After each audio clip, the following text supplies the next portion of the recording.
Hi, let's talk about what we learned today. My name's Chris Ballinger, and I'm joined by my wife, Jessica Ballinger. Hello. And today we have a very special guest. If you're watching this on YouTube, you're seeing her big grin right now. It's Colleen Ballinger. My sister is on the podcast today. Oh, it's me. Woot woot. Yay. Welcome.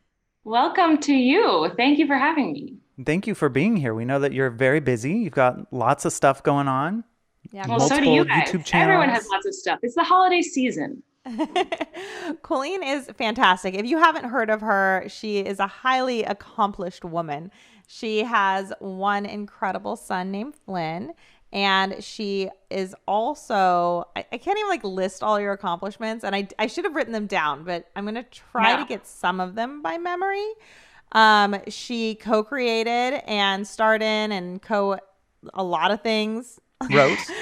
Wrote, executive produced. I don't know. Producer. The Netflix series Haters Back Off, and she's also starred in her own Netflix comedy special. She often will play a character called Miranda Sings, which she invented, and she's hilarious with. She also has a YouTube channel with the character Miranda Sings called Miranda Sings, and a YouTube channel called Colleen Ballinger, which is her being fancy and sitting in front of a camera doing fancy things. And then she has a channel called Colleen Vlogs, which is sometimes a little less fancy. I don't know.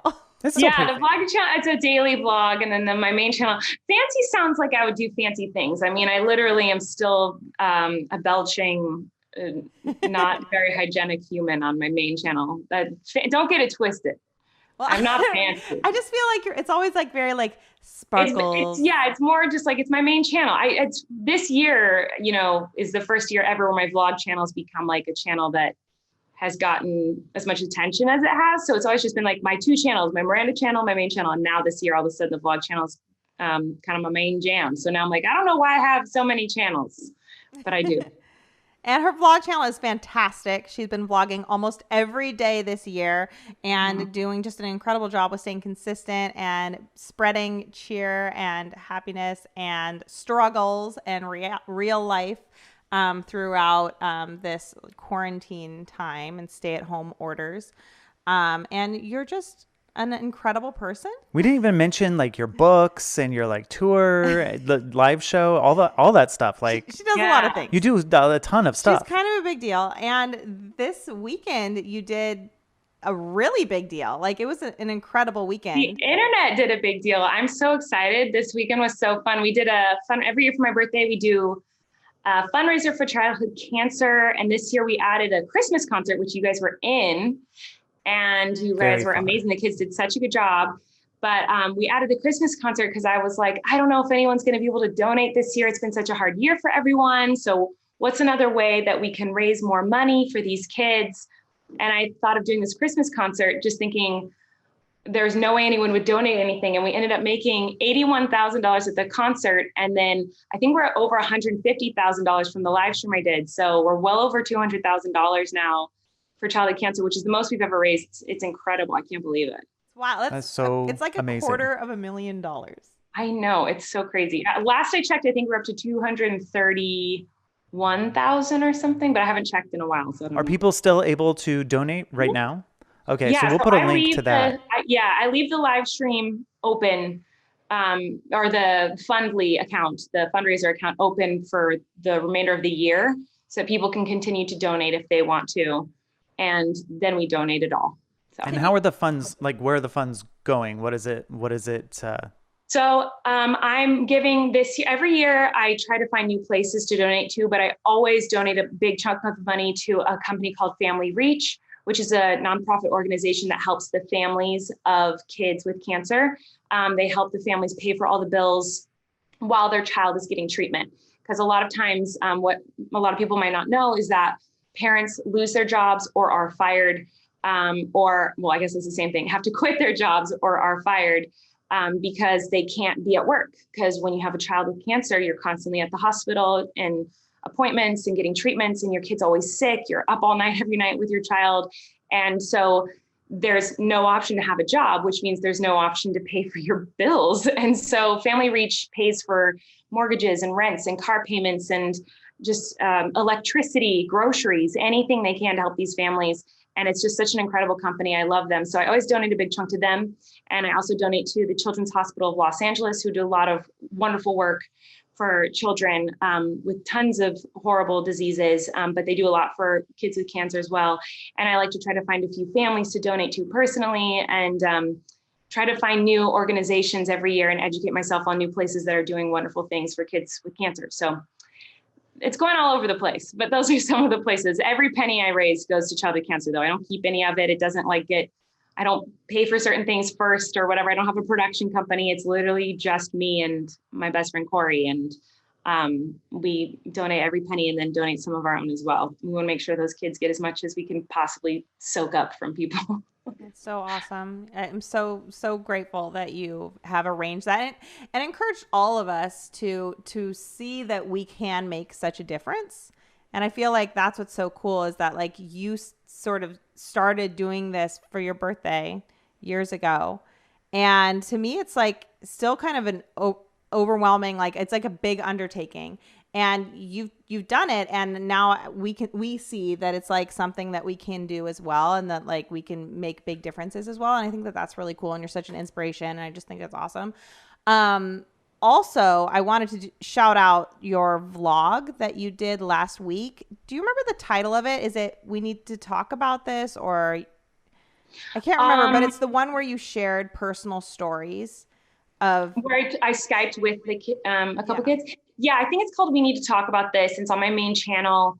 And I got to just kind of interview a few different people who have been personally affected by childhood cancer. So I met a girl earlier this year named Mia, who's 12, and she's actually now cancer-free, which is incredible. But I wanted people to see that there are still so many bills and so many things you have to do. Even if you're cancer-free, she's still at the hospital constantly getting treatments and still, doing everything they can to make sure that she keeps the cancer going. She's still going through chemotherapy, all of that. And I interviewed a family who lost their 14-year-old to cancer earlier this year and talked to them about the experience and what helped them through everything. And I also interviewed a mom who has a almost 3-year-old with brain cancer, just so that you could hear different types of stories from different types of people in different walks of their cancer journey to see how it's affecting them and how desperately they need our help. And it was really incredible to be able to talk to everybody. They're kids with cancer are like truly, I could say, the most inspirational people that I've ever met in my life. I feel like every single person every child I've met with cancer has been optimistic and kind and generous, and they always want to do something to help other people. They are never, you know what I mean? I've never met kids like that ever in my life. I mean, obviously your kids are incredible and very giving and generous, and so is my son, but there's something just unbelievable about these children going through something so scary, and they're just thinking of others and how they can help other people. It's incredible. I really appreciated that video, just in the fact that it went from like childhood cancer, which is this big thing, to being like, oh, these are the actual people that are being helped by this, and like and their stories and their realness, and it's just like it was really good that you made that video as well. So if anybody out there listening to this right now is interested in kind of getting a deeper look at what Colleen is involved in, check out that video. You can type in Colleen Ballinger, "We Need to Talk About This." I think that's something like that. It'll pop up. Yeah. And it was posted around November 27th or 28th, 2020. So great video. And what is the Fundly link, just in case people aren't able to like click on a link, but they're listening and want to look for it? It's fundly.com/childhood-cancer-fundraiser-2020. So it's Childhood Cancer Fundraiser 2020, but with dashes between each words. Yeah, that's what it is. If you want to go. Also include the link. So that's available to anybody who's interested in contributing or learning more or sharing the cause. All of those things help. Yes. So our main topic today is breastfeeding. Woo!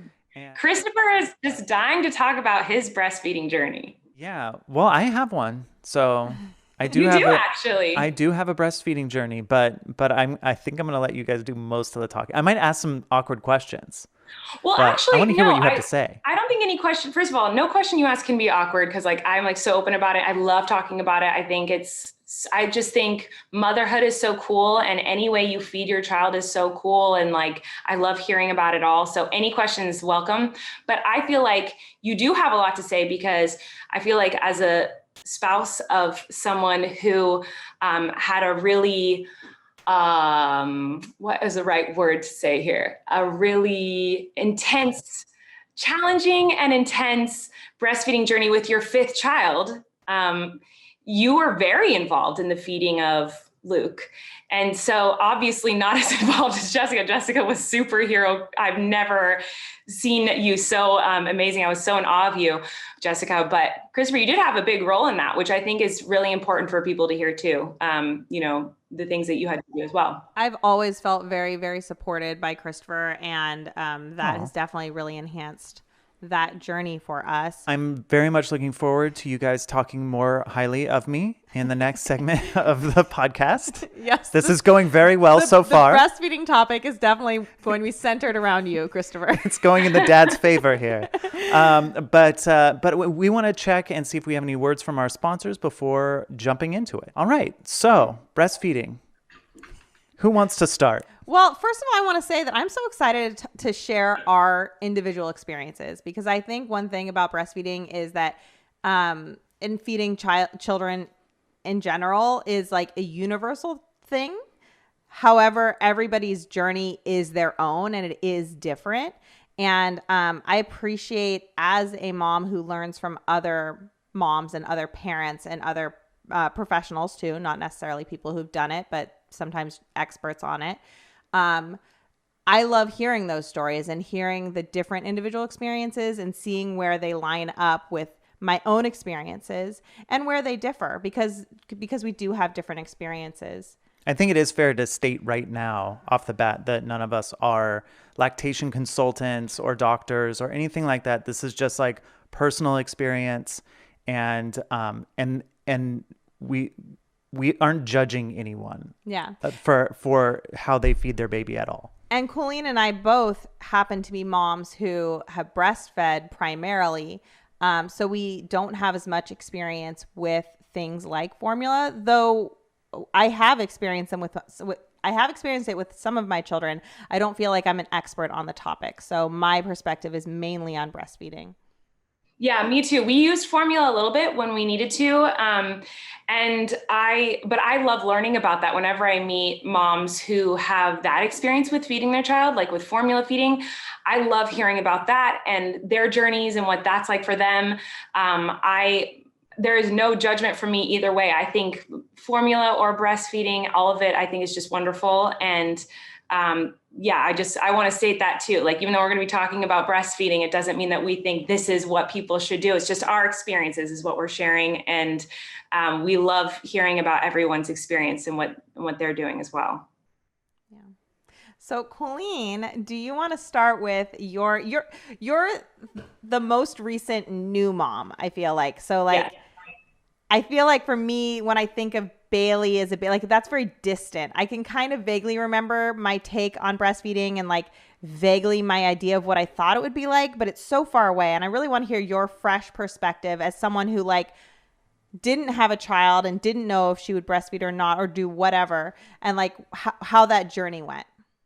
Well, first of all, like I feel extremely lucky for my breastfeeding journey because I know how difficult it can be for some women and how impossible it can be for some women. And I didn't have that experience.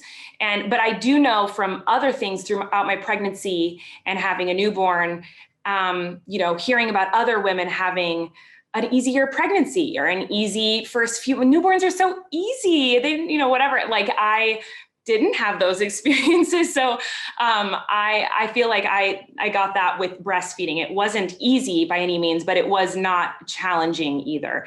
But I didn't want to breastfeed for the longest time. When I got pregnant, I remember having conversations with you, Jessica. I was just like, I don't think I want to do it. I think I just want to do formula. And I think that sounds like more my jam, like I didn't really know what I wanted to do. So I certainly was not like gung ho breastfeeding. I kind of was like, I will do whatever. At first I was leaning towards formula. And then when I got closer to having Flynn, I noticed I was already starting to lactate. And so I was like, oh, I guess my body's like, hey, I want to do this. And I was like, all right, let's see if Flynn wants to do it. And I still was kind of up in the air about it when I gave birth. I wanted to see how that went and see how he took to it, see how I did with it, see what that journey was like and try it. And if it didn't work out for me, I was totally open and ready to do formula. So my journey just happened to be that for me personally and for Flynn, breastfeeding was something that came really easily for us both. Well, I mean, as easy as I guess breastfeeding can be, it's certainly not like the easiest thing in the world, but right after he was born, immediately latched on and immediately started sucking. He never had issues latching at all.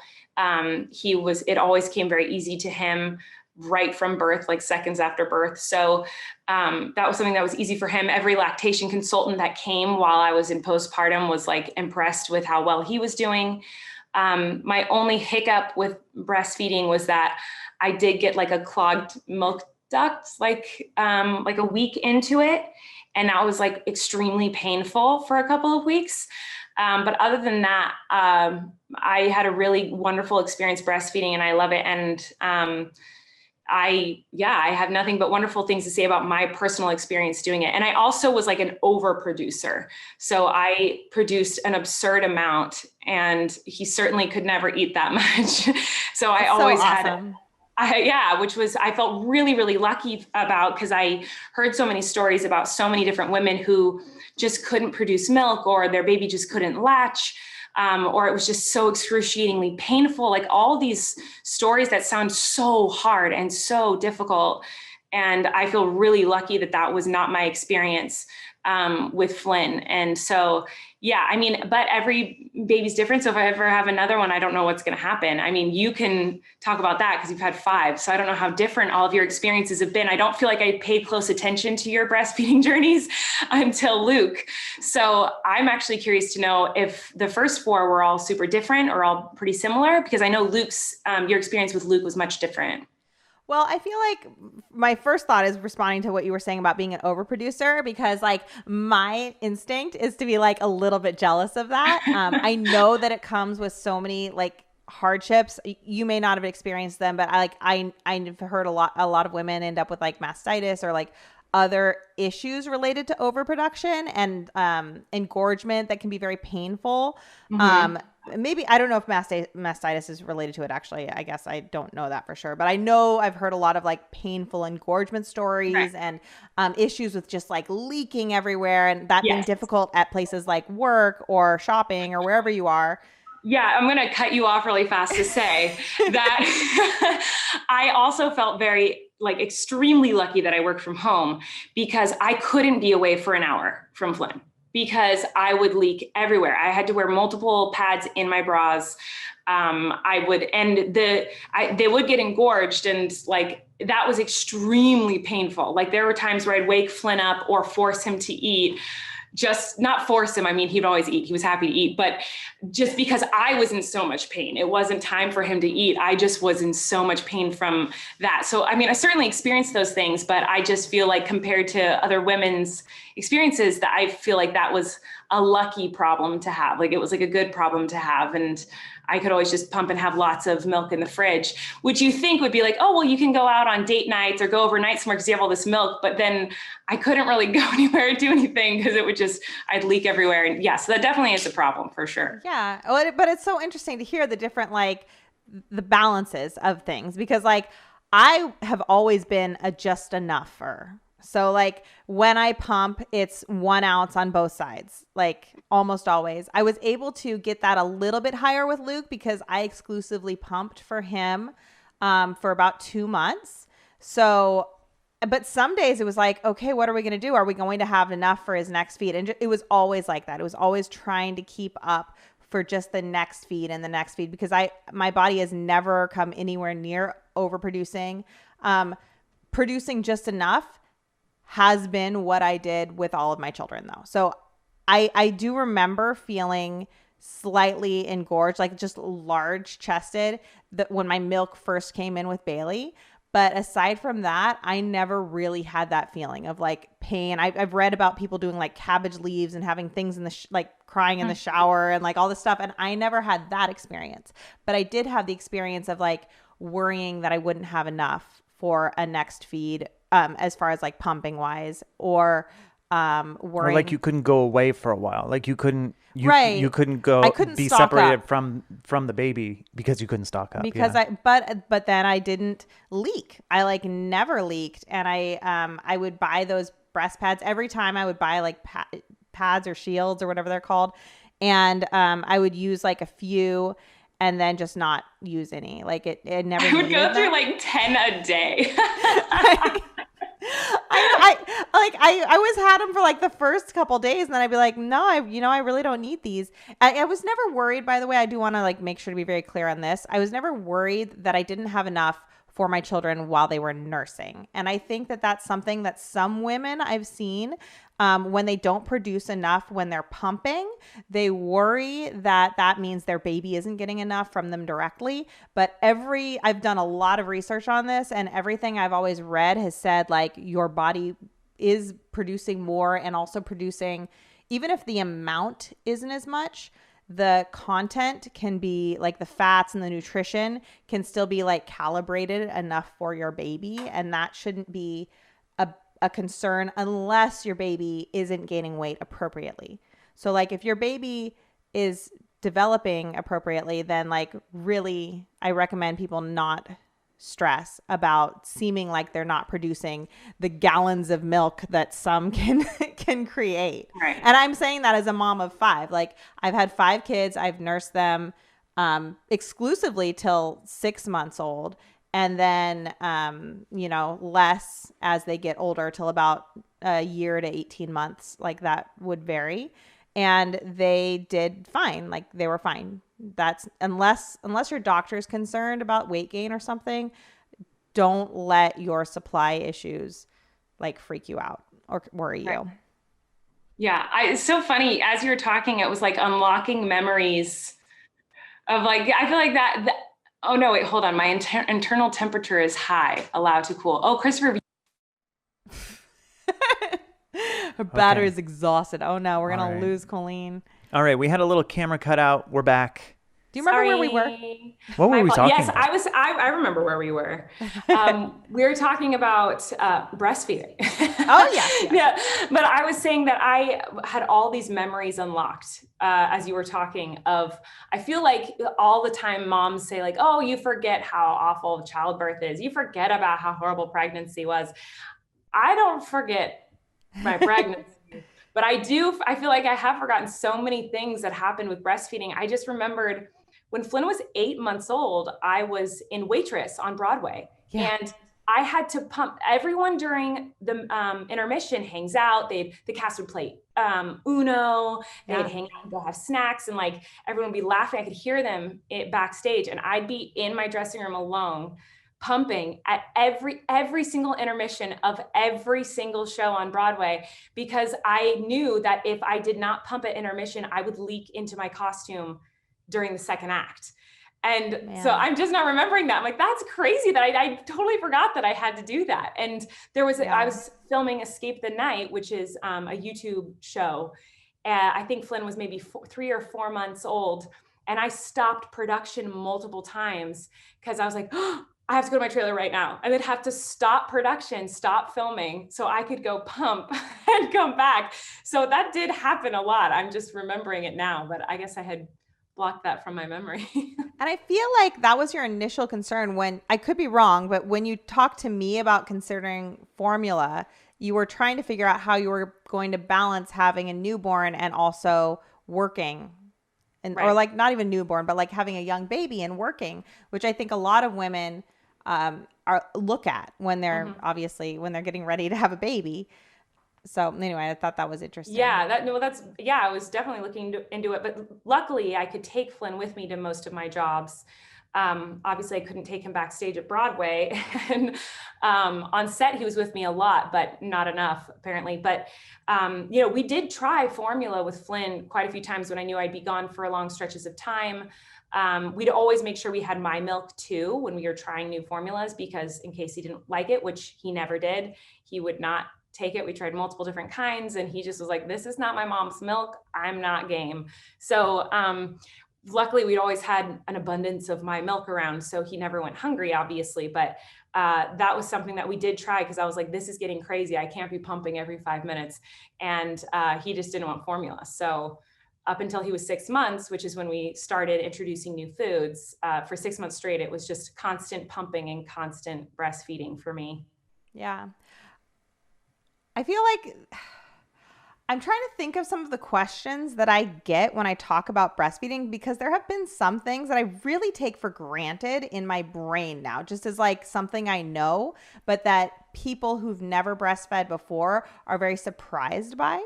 Mm-hmm. And I think one thing that I did take for granted was was being aware that somebody can pump exclusively. And first of all, that's still considered breastfeeding. Like, just because a baby is taking food from a bottle, it's still breast milk and it's still breastfeeding. And also that I remember when I was talking about how you can get a pump covered by your insurance in the United States of America with most insurance plans. I remember somebody saying, why do you need to pump your... I feel like they were saying you're at home with the baby, or aren't you breastfeeding? Why do you need to pump? Aren't you breastfeeding? And I don't think they connected that that's actually typically a woman who's pumping. She's pumping because she's breastfeeding. Right. And, exactly. And just because when a woman's at work and pumping, they're breastfeeding. I'm just so like amazed that there are so many women who go and exclusively breastfeed by pumping through their whole workday, and pumping while at work, and pumping while on their commute.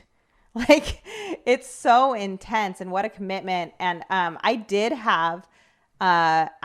exclusively pump with Luke for the first 2 months of his life. And it was more difficult because I didn't have an overabundance. So we were constantly trying to keep up with it.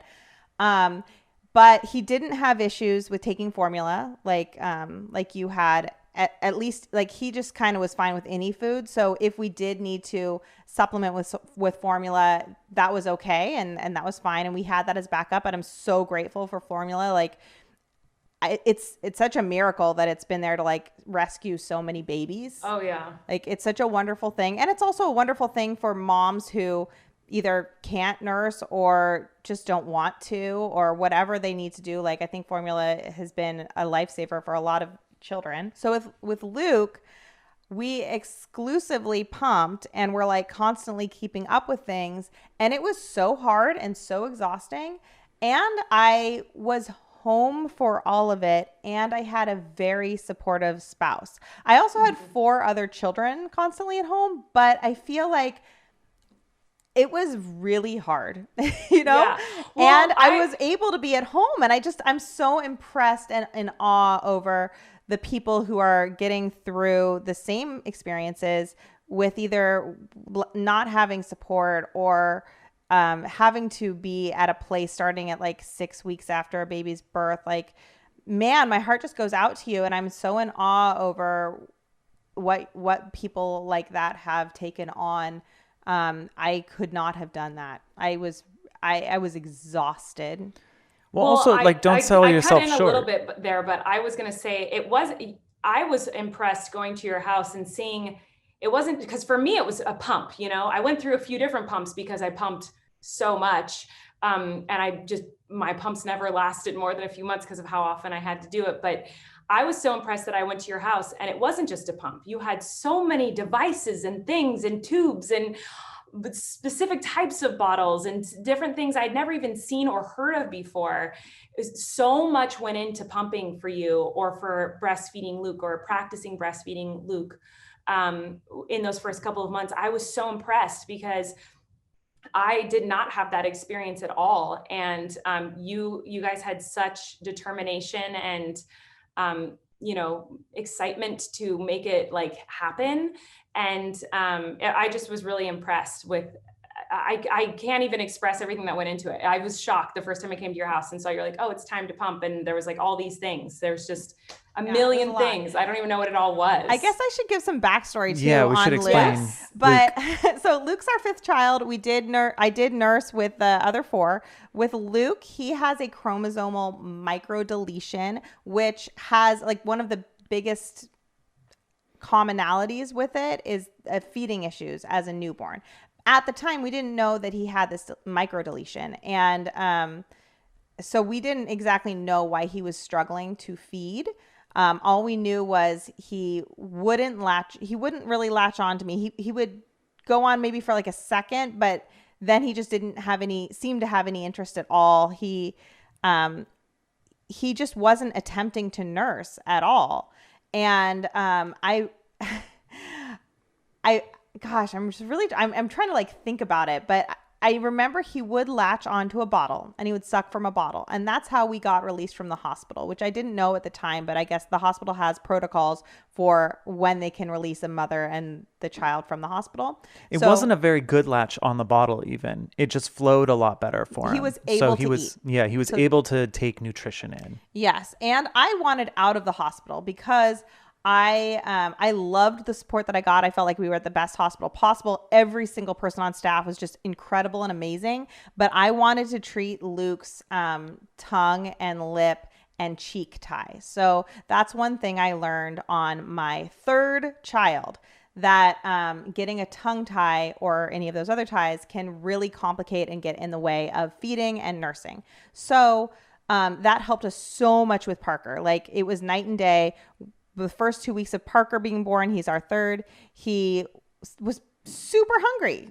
and he showed that to us by just crying all of the time. He would never leave my arms. I couldn't give him to his dad. I couldn't give him to grandma, or he would just cry and cry and cry. We took him to the doctor and he was like losing weight instead of gaining, or at least his path was low. I don't know exactly if he was losing or if he was just not gaining, but basically, and he looked like he had a great latch. Like, everybody would look at him. He was on me. He seemed like he was nursing efficiently, and he was just hungry. And we took him to an ENT. The ENT said, I don't know if we need to treat him for tongue tie. And I was like, you know what? I don't see a downside. Can we just do this? And so he treated him for the tongue tie, which means like you cut a little bit underneath the tongue, which is not a big deal for a newborn. They heal very quickly. It's like almost immediate with like a couple spots of blood. And maybe like there might not even be any blood. And then he latched, and by the next day, I feel like I noticed a huge difference. And then the week later or so, when we took him to the doctor, he had like doubled his growth on his chart. Like, it was unreal. He was a happy baby. He could go to other people. And just ever since having that experience, I just felt like I learned so much. And and that was my 3rd child. Like, I'd had 2 already. And I feel like that was the moment that I really learned about, I had the challenge where I had to advocate for my child, and I had to speak to the professionals and go like, no, I need this to happen. And I really admire professionals. I don't want to speak against them. Like, they're the scientists, they're the doctors, they're the people that know what they're talking about.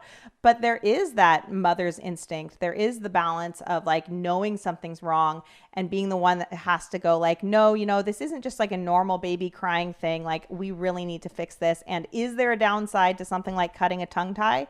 No, there isn't. Okay, let's do this. And I'm so grateful that we did that for Parker, that ever since it's been something I've aggressively pursued with my other kids. So Duncan then did have a tongue tie as well. And they're all tongue ties that like wouldn't necessarily be diagnosed immediately or without like major issues happening. But as soon as they were released, it helped them so much. And so when I was in the hospital with Luke, I was like, I need to go and get this fixed. And I also had him assessed at the hospital as well, where they were feeling and going like, yeah, he definitely has a tight tongue tie. He definitely has a lip tie. Like, they could tell. And it wasn't like I was in my head, like making it up. Like, they saw it. and it couldn't be treated at the hospital because of whatever the hospital circumstances were. So I had to get released from the hospital in order to get him treated. And that's what we did. And he got treated. It didn't fix things. Like, we still struggled. The next thing that I did that was like fantastic and I did not know about until we had Luke and had our struggles with attempting to breastfeed him with my breast and not with a bottle, was that I could hire a lactation consultant to my home. And I was so impressed with the lactation consultants at the hospital. There was one in particular that I was like, that's the one. That's the best lactation consultant I've ever had. And I've had bad lactation consultants. Like, they're not all created equal. I've had really bad experiences with them. Oh my God. I had one in the hospital tell me that, and Flynn was latching completely fine. Obviously, he was a great breastfeeding little baby. She was like, the only way he will get milk out of you is if you hold him the opposite way, like the football hold. They always go for the football hold. So his butt and legs are over here and his head was here. And I was like, I mean, I can do that, but he's eating fine this way. Like, that's the thing. Chowing down. Like, I'll do that, but like, I don't understand why I need to hold my baby like this, like backwards. I have this theory that the football hold is the thing that they go to if there's nothing to help, and they're like, well, I gotta say something. Like, I feel like they always go to the football hold. I was like, why are you telling me to do this? I think it's the thing that helps a lot of people who are really struggling. Like, I think it's something that really is helpful, but it's odd to me because I've absolutely had that experience too, where I'm like nursing my child fine and they'll come in and say, you've got to try the football hold and adjust this. And I'm like, no, this is working. And those are the lactation consultants that I have not had success with. However, at the hospital, I met like the queen lactation consultant who blew me away. And I was like, can I have you at my house? And she was like, yeah, sure. And I could ask the one at the hospital who I liked to come and do a home visit. And I believe I ended up having it covered by insurance under medical necessity because Luke ended up having proof of medical necessity. However, if it were out of pocket, it was $125 for the visit, which is a lot, but it's not at all what I thought it would have been. Like, I thought it was unattainable, if not like sky high. And she was fantastic because she came and did the visit. And then she also did things like, she was like, I Zoom for free. I'll text you. I want to keep following up until this works. So, she had like supplies in the back of her car that she like sold me as well. And that sounds kind of shady, but she was like, Jessica ended up having this like little bag of milk that she had pumped that would latch onto or like wrap around her shoulders and then go down this little tube down. Yeah, a little tiny tube about the size of a headphone wire that would go down to where the baby would feed, and we would use that to try and entice him to latch on and give him something like a reward for having latched on with the breast milk. And she just had one of those. And it was unopened and stuff. She's like, yeah, I'll sell you mine.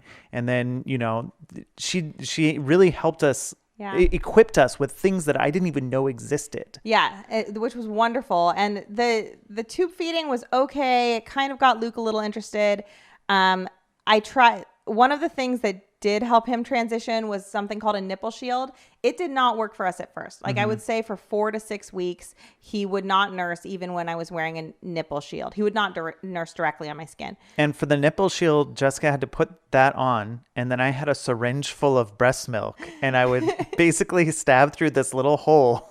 That was in the nipple shield. In the nipple shield and squirt breast milk in right before trying to get him to latch. Right.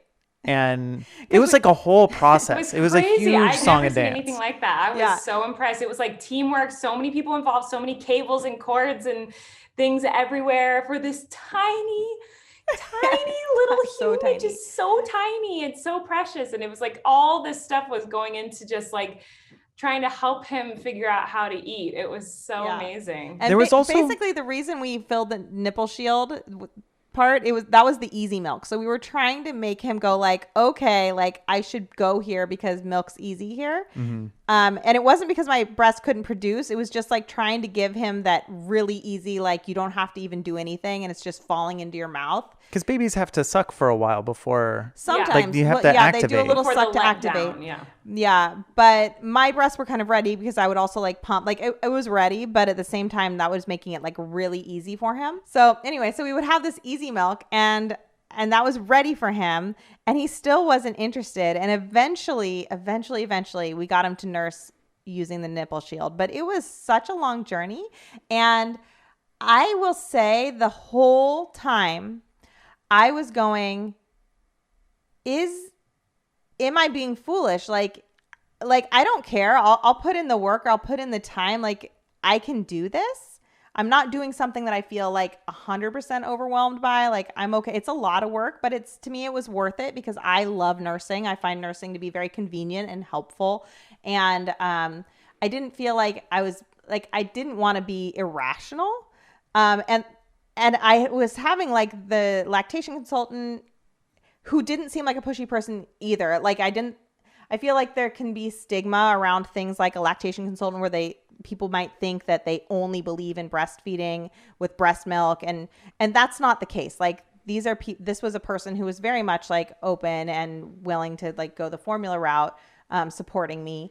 And I also had other people supporting me, like doctors, and none of them said like, you need to stop now, or like, this is the point where you stop trying to breastfeed. And I just remember that whole time, like being like, wait, like hand up, like, am I being irrational by trying to continue? Because like, I don't mind it, but like, is there a point where like a baby just doesn't breastfeed? And like wondering that all the time. So that's why I like to say like, it took us 2 months. Mm-hmm. And then he breastfed and somebody said this to me. I think I got one comment that said this, where I got to the 2-month-ish point and then all the baby has done is breastfeed. And that's Luke. Like he pops on easy peasy. Like you don't need the shield anymore. I didn't need a shield after 1 or 2 days of him.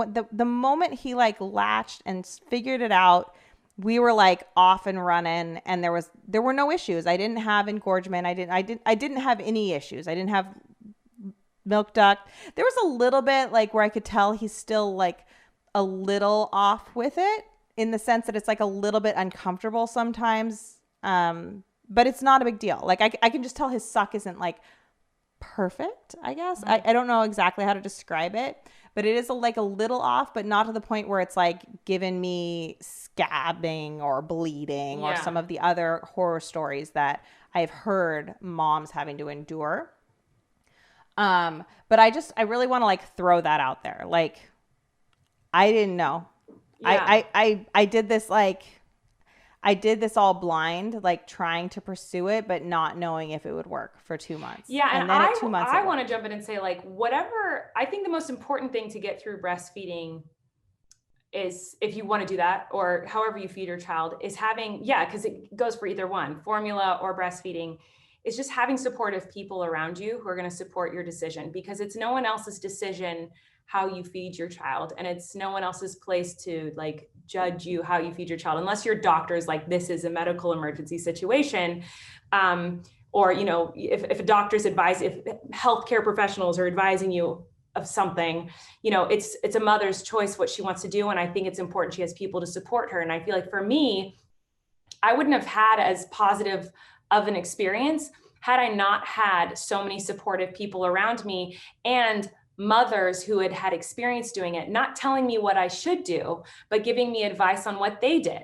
And just, you know, I feel like that was so important to listen to like weed out the people saying you have to do these things, and listening to the women going, oh, you know what, I tried this and it really worked for me. Like that was so helpful for me to hear people tell me like what helped them, because then I knew what kind of creams to get when my nipples were sore, and I knew what kind of stuff to get to like massage my boobs when they would get hard and like were painful. And I knew the types of pads to get, and I knew how to hold him in certain ways. And because of other moms who'd experienced breastfeeding and were giving me advice on what they had experienced. And it was never a judgy, you have to do this or that. It was always very just, this is what I tried. And that was really helpful for me. And I feel like having someone supportive is really important, no matter what journey you choose to go on with feeding your baby. And I have to say that when I was going through this, I felt like I felt like the worst feelings about the comments I was getting from YouTube than like I've almost ever felt before, because it was a lot of fed is best, fed is best, fed is best, which is a phrase that I love and I support, and I've always like probably fallen back on as well. But it turned into this, I felt aggressive. It wasn't just that phrase. It was also accompanied by other thoughts. And I think it all like kind of built up on itself. But people were really being pushy about saying like, just do formula. What are you doing? Why? Like just, and I was like, I'm confused. Like my medical professionals aren't telling me that. They aren't saying. My lactation consultant actually was like, you're able to breastfeed. This baby's going to be able to do it. And I remember her saying that like definitively, and you don't hear that from medical professionals, like unless they really believe it.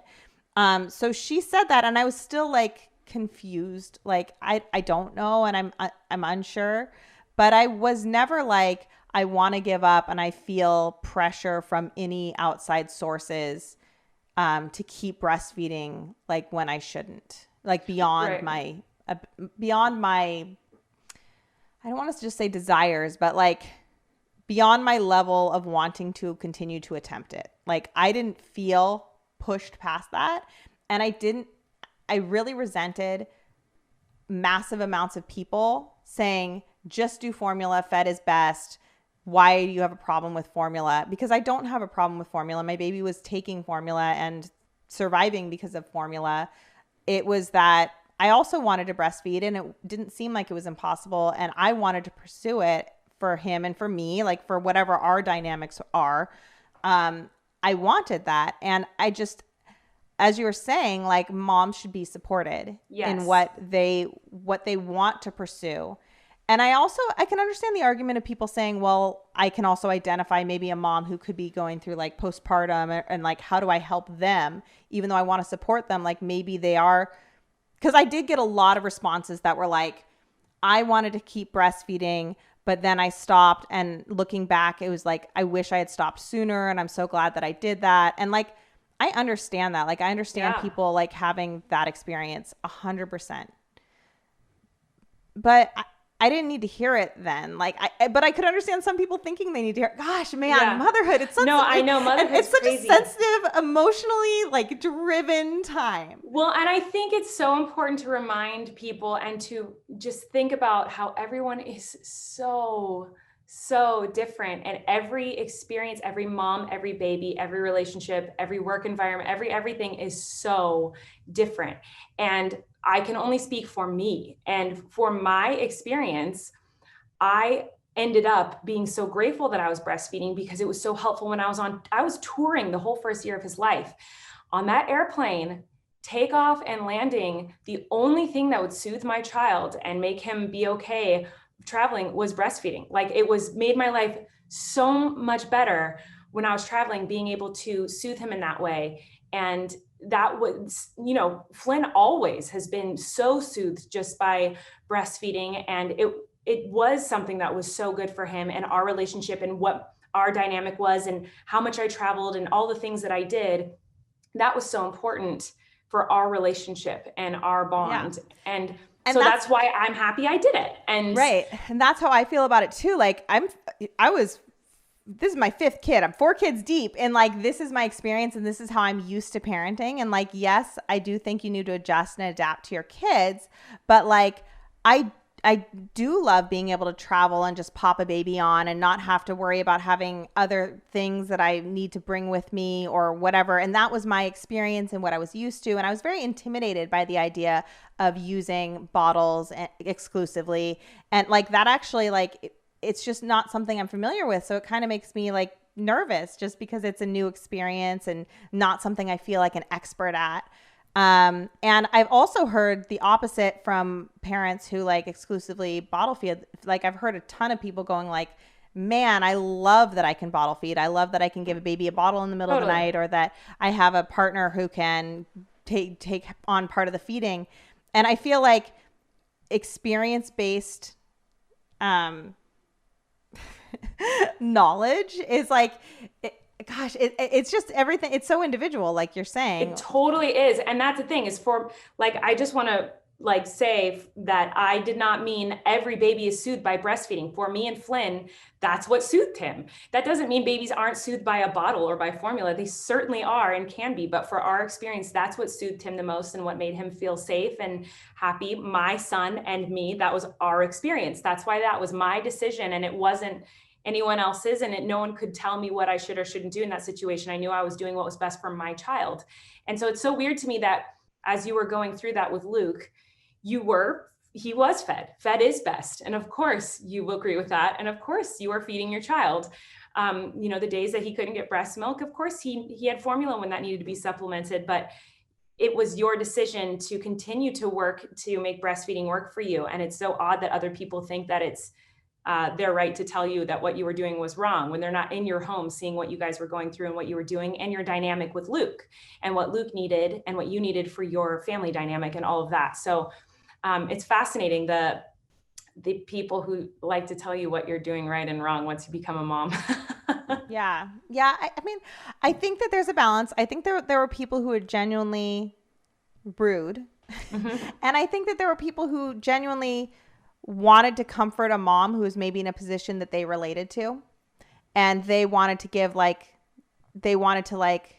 take away my hardship and the difficulty that we had facing us.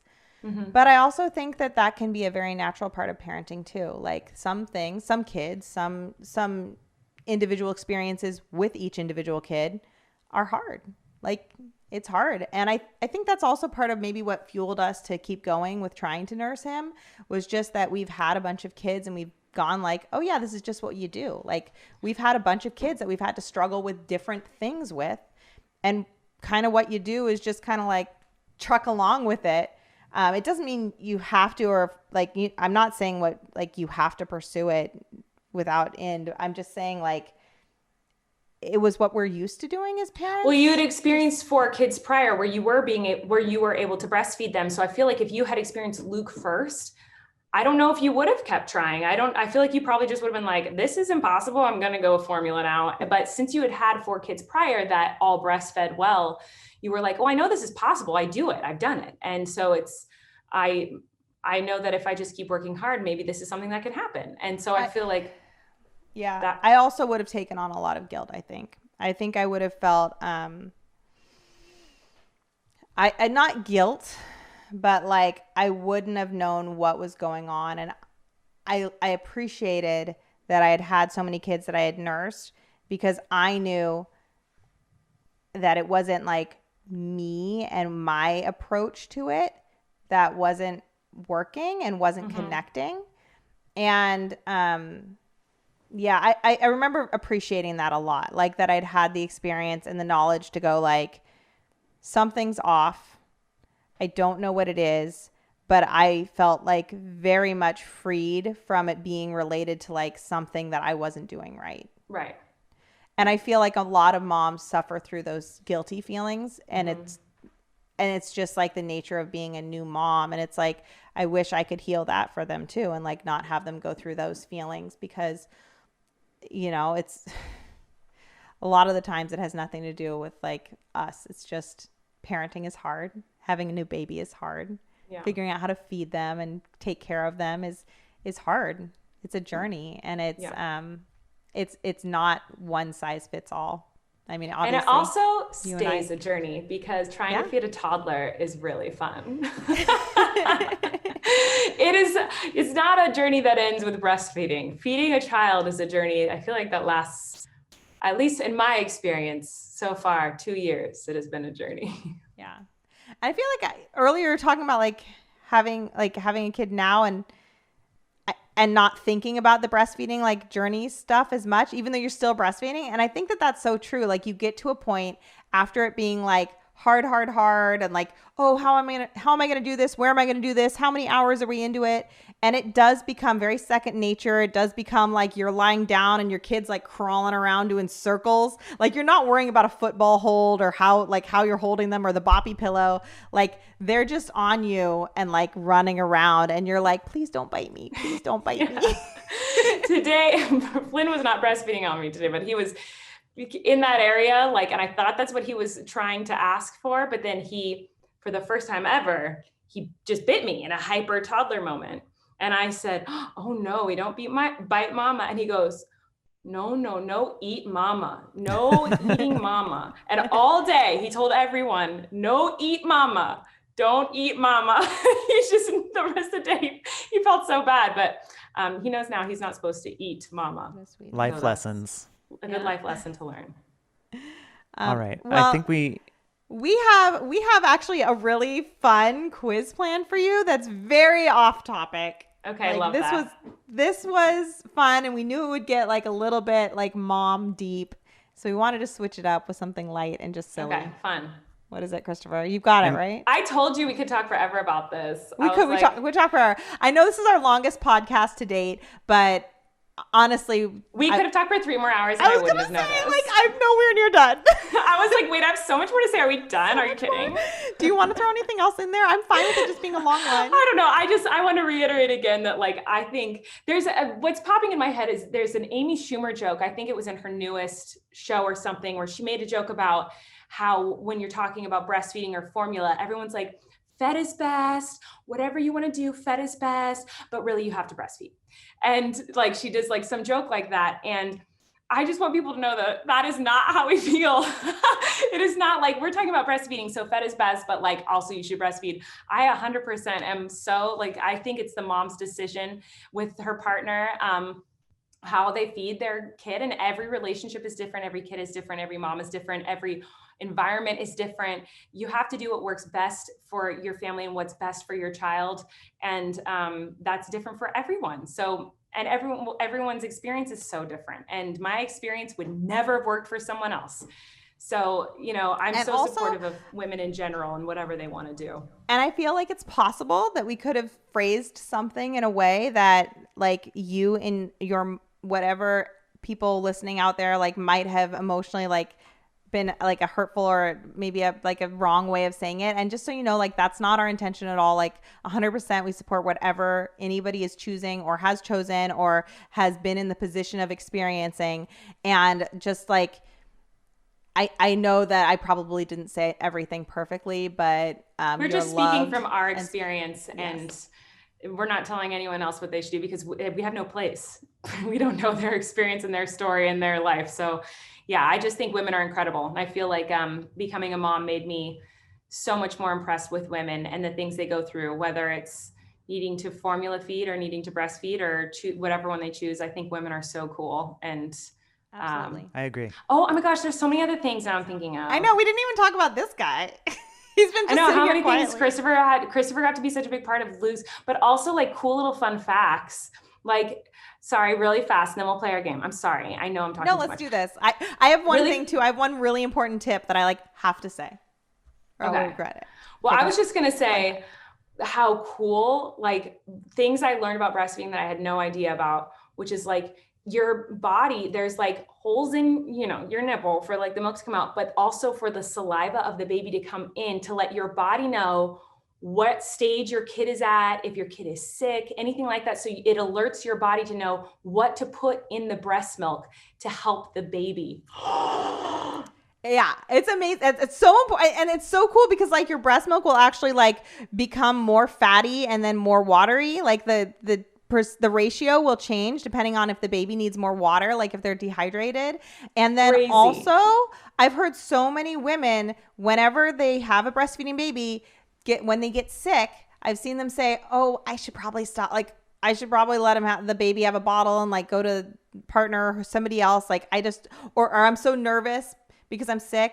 And for me, when I'm sick and I have a baby who's not sick, I'm always so grateful because I know that my body's like creating a whole system for my baby to like know what this sickness is and identify it and help my baby like get through it and either either not get sick at all or get significantly less sick. So that is really, really cool. Like pretty amazing and fascinating that happens. And also if you're a mom or potential mom and you feel like you're sick and worry that you should stop feeding in that moment, like it's the most important time to nurse. And also if you're pumping and bottle feeding, you should use the stuff you're pumping then and not anything that you've stored. Like it's because the milk like recalibrates for when you're sick.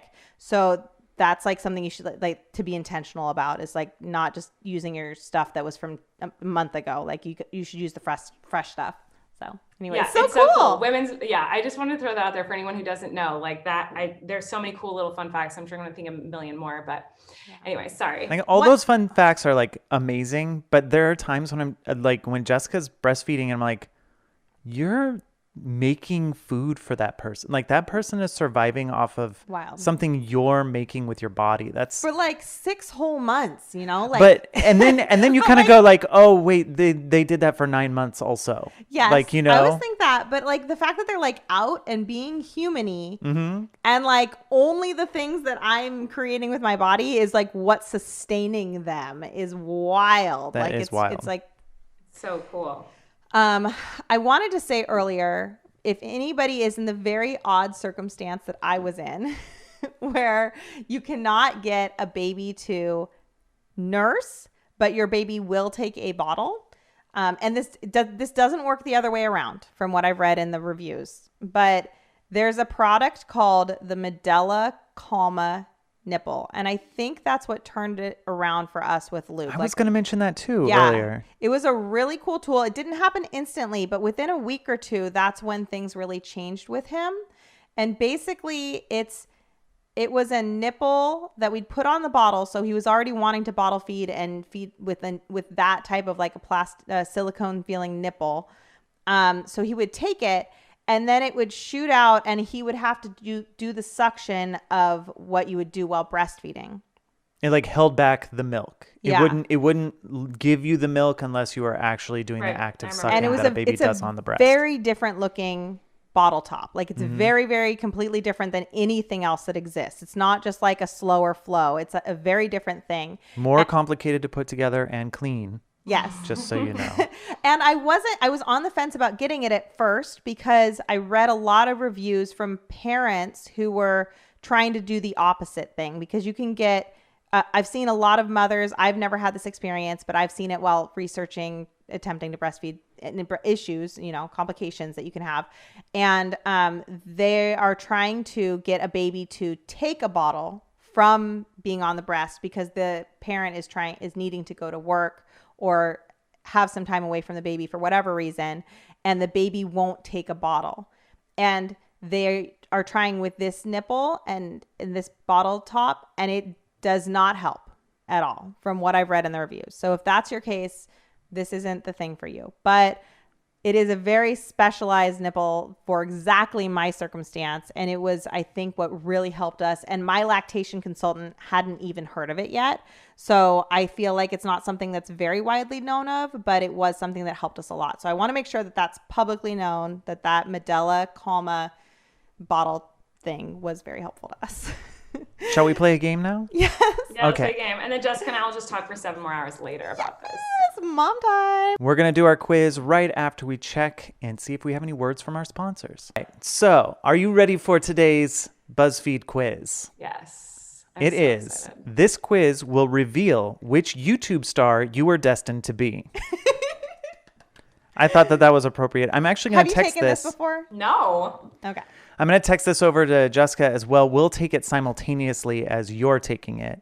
Oh, so are you texting this to me? No. I'm going to read it out and you're going to give me your answers. Oh, okay. But Jessica and I are also going to be taking the test on her phone. I understand. And then we'll compare. So I was interested, to see if you were on this quiz. Yeah. Yeah, I'm curious. Have you gone through it? Have you checked? I feel like I want to like purposefully try to get me, but we'll see. Well, do you want to try and answer it as you or try and answer it as Miranda? What? No, just be you. Okay, I'll be me. We'll see what happens. Okay, just be you. Okay, so how would your How would your subscribers describe you? Weird, dramatic, open, upbeat, hilarious, talented, hot, daring, or relatable? Okay, first of all, that was a million options. It's 9 options. This is nine multiple choices. At first, I was like, oh, all of the above. And then you got to hot. And I was like, no, they wouldn't say that. But they would say like weird and dramatic. This is impossible because the first it's really hard. I feel like we can't really. None of these really hit me like at all. Say them again. I feel like maybe relatable for us. Maybe weird, dramatic, open, upbeat, hilarious, talented, hot, daring, relatable. I mean, you're definitely open and talented and all these other things. And dramatic. And hilarious. And definitely dramatic. I mean, every other thumbnail of mine is me crying, and not for a thumbnail. It's me genuinely sobbing in a video. I think weird, maybe. I agree. Yeah. Let's go with weird. And then for us, what do you think? I wouldn't put her as weird. I guess with us, I would say relatable. You think we're relatable? Of these things. I don't think we're hot or daring. No offense to me. I'm not saying this in a conceited way, but we do occasionally get the comment that we're talented because we have so many varied interests.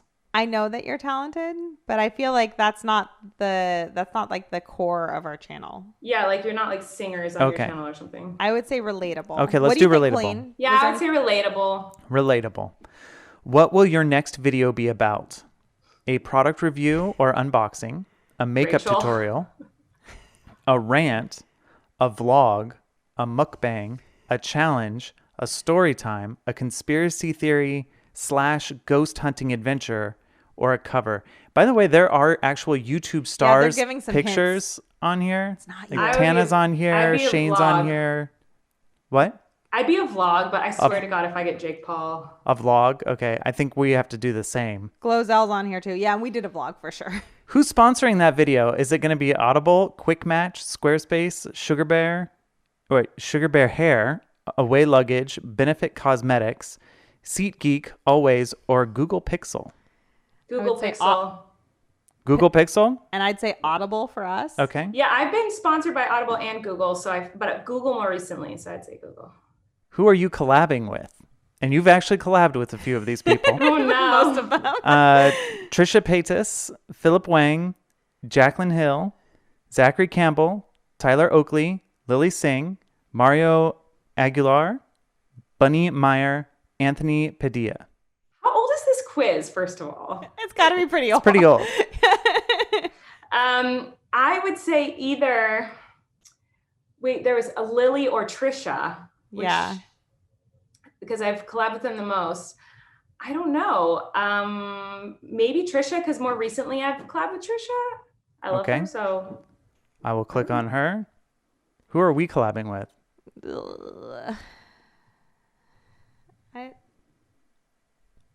Okay, I gotta admit, 2 of these people, I don't know who they are. 3 of these people, I don't know who they are.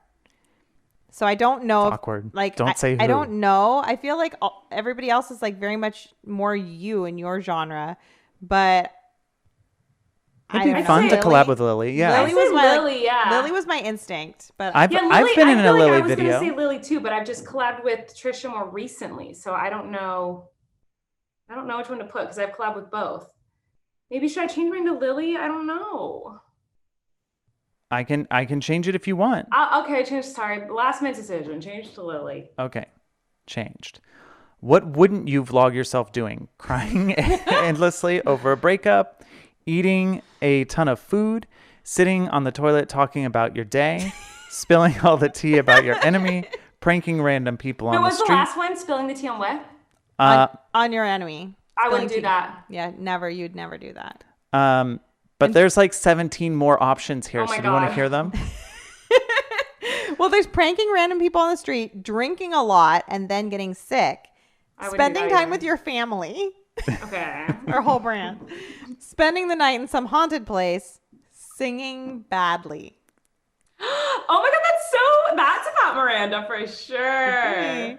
I would definitely not expose the tea on someone. No I'm tea on the not enemy. Okay. friends with. Yeah, this is tough. There's a lot on here that we would not do. I feel like ours would be pranking random people on the street. Mm-hmm. What do you think? Or would you think drinking a lot and then getting sick? Both of those, I don't think that we would. I don't think we would do pretty much any of this I would stuff. never do like spilling tea about a person ever, but I do kind of tend to sometimes feel like needing to talk about a wrong. You know what I mean? Like, Let's just do the pranking random people. okay. Yeah. What's it? Okay. And then your fans want a reaction video. What are you reacting to? A funniest Vines compilation. This is old. A little old. A horror movie trailer. Beyonce's latest performance or music video. A new album. Another YouTuber's video. And that's a picture of James Charles. James Charles when he's like 7 years old. An old photo of yourself. An artist best live vocals compilation. To your own hate comments or someone else's drama. My own hate comments. And I'd say to old photos of yourself for us. Okay. Finally, what will be your closing line? There's like 75 answers here. Oh my. It Every just keeps word going. in the English dictionary. Okay. Haters back off. No, that's it's not one. That's not one. Love you all, or love y'all, sorry. Love ya all. Like and subscribe. Until next time, be kind to one another and yourselves. And thanks to Blank for sponsoring this video. Yes. A loud cackle. Okay, wig. See you soon, losers. Cover lens with hand without saying anything, or catch you on the flip side. I'd say love ya. I feel like, would we say until next time? Yeah, I think so. Okay. Oh my gosh. You know what? Who do you think you got? I have no idea. Let me see. This is real. Colleen got herself. Colleen got herself on the BuzzFeed quiz of which you got Colleen Ballinger, aka Miranda Sings. You're not afraid to look silly in front of other people. You like to entertain your friends and are always making sure that everyone around you is having an incredible time. You got yourself. Mind blown. Also, I've never seen this photo of you in my life. Yeah, is that a real picture of you? Is that you even? I'm pretty sure it's me in Ireland, and I'm pregnant, but no one knew yet. That was that recent? I don't. Yeah. This seems so much older, but okay. I sat down because I remember I had to sit down because I was so tired and sick. Colleen, I did not think that would happen at all. I did not think that would happen either. I thought maybe Miranda Sings would be an option on there, but I didn't think I would be. I am mind blown because can you guess what we got? Ballinger family. No. We are not on this quiz. What did you get? Just wait. Guess one other person. Anybody else? Miranda Sings. No. And we're like not family. Like, come on. Who did we get? I can't wait to tell you. I'm very curious. I have no idea. Okay. Christine Sidelko. Really? You're a good spirit who's just trying to go about their life spreading joy wherever you go. You oftentimes have to face the wrath of internet trolls, but there's no stopping you from doing what you love most. Mary Chrysler. Oh, that's sweet. It's pretty love accurate. her. I don't think she does the internet anymore. This is an old This quiz. is an old quiz. But I can't believe I got me. That's so funny. I just feel like that's really amazing. Like, I feel like this is like, I wasn't even expecting her to be on this quiz because I didn't see anything that like led to her or like mentioned her at all. Right. And then you got yourself, I'm mind blown right now. I can't believe that. I almost thought that was like a prank that you guys were pulling, but you don't pull pranks. That was your No, we don't pull. We clicked that we would never pull a prank on somebody in this very quiz. And it felt like there were probably 8 million different possibilities for who the results could have been. I know. I'm like shocked. That was wild. Crazy. And they didn't even say anything like, do you only eat chocolate chip cookies? Like, I thought it was going to be that obvious. I know. I feel like I barely answered anything like me. Like they really know that you. Got me. It was just, I don't know. That was really They crazy. know you on a deep level. Yeah. I think that was what surprised me. Like, it wasn't like you said your exact like phrase, line, or anything. I don't know. Wow. Wild. That's amazing. And for anybody at home who wants to find this quiz, it's BuzzFeed, and it's called "This Quiz Will Reveal Which YouTube Star You Were Destined to Be." And then underneath it says, "Does this thing really work?" Yes, it does for Colleen. Yes. If you are Colleen. 100%. And we'd love to know in the YouTube comments, if you're watching this on YouTube and take this quiz, who you ended up being. So please share that with us. I'm so curious to know how many other like YouTube people were on this list, and who I can't believe you got yourself. Like, that's wild. I was not expecting that. That's fun. Colleen, this is a podcast and you can plug things on it. So is there anything you want to just like talk about that's going on in your life? Ooh, no. I mean, there's the fundraiser if you guys want to donate. I just want to say thank you for having me on, and for Thank you for being such a here. positive light in a world that's kind of yucky sometimes. And yeah, if you guys want to follow me, just look for my name and you'll find me on some social media platform. Yeah, so follow Colleen on your favorite social media platform. Look for her, and she'll be there. She's fantastic. And I'm so glad that you came on today, and we kind of like double timed it. This was a super size, extra long episode, and I could have gone on for years and years. So I hope you come back at some point in life. And I love you so much, and I miss you, and I can't wait for COVID to not be rampant. So I know. Calm down, COVID. I want to see my family. Exactly. So I love you, and I know Flynn's birthday is next week, and I wish and hope and dream that we could be there with him. I don't know if that'll be possible, but I really, really wish. And Christmas and all of it. So I don't know. You're fantastic. Everybody check out her fundraiser. Yes. And thank you for listening today and watching if you're on YouTube. And please subscribe and tell us what you think in the comments. And we love you guys, and we'll talk to you next time.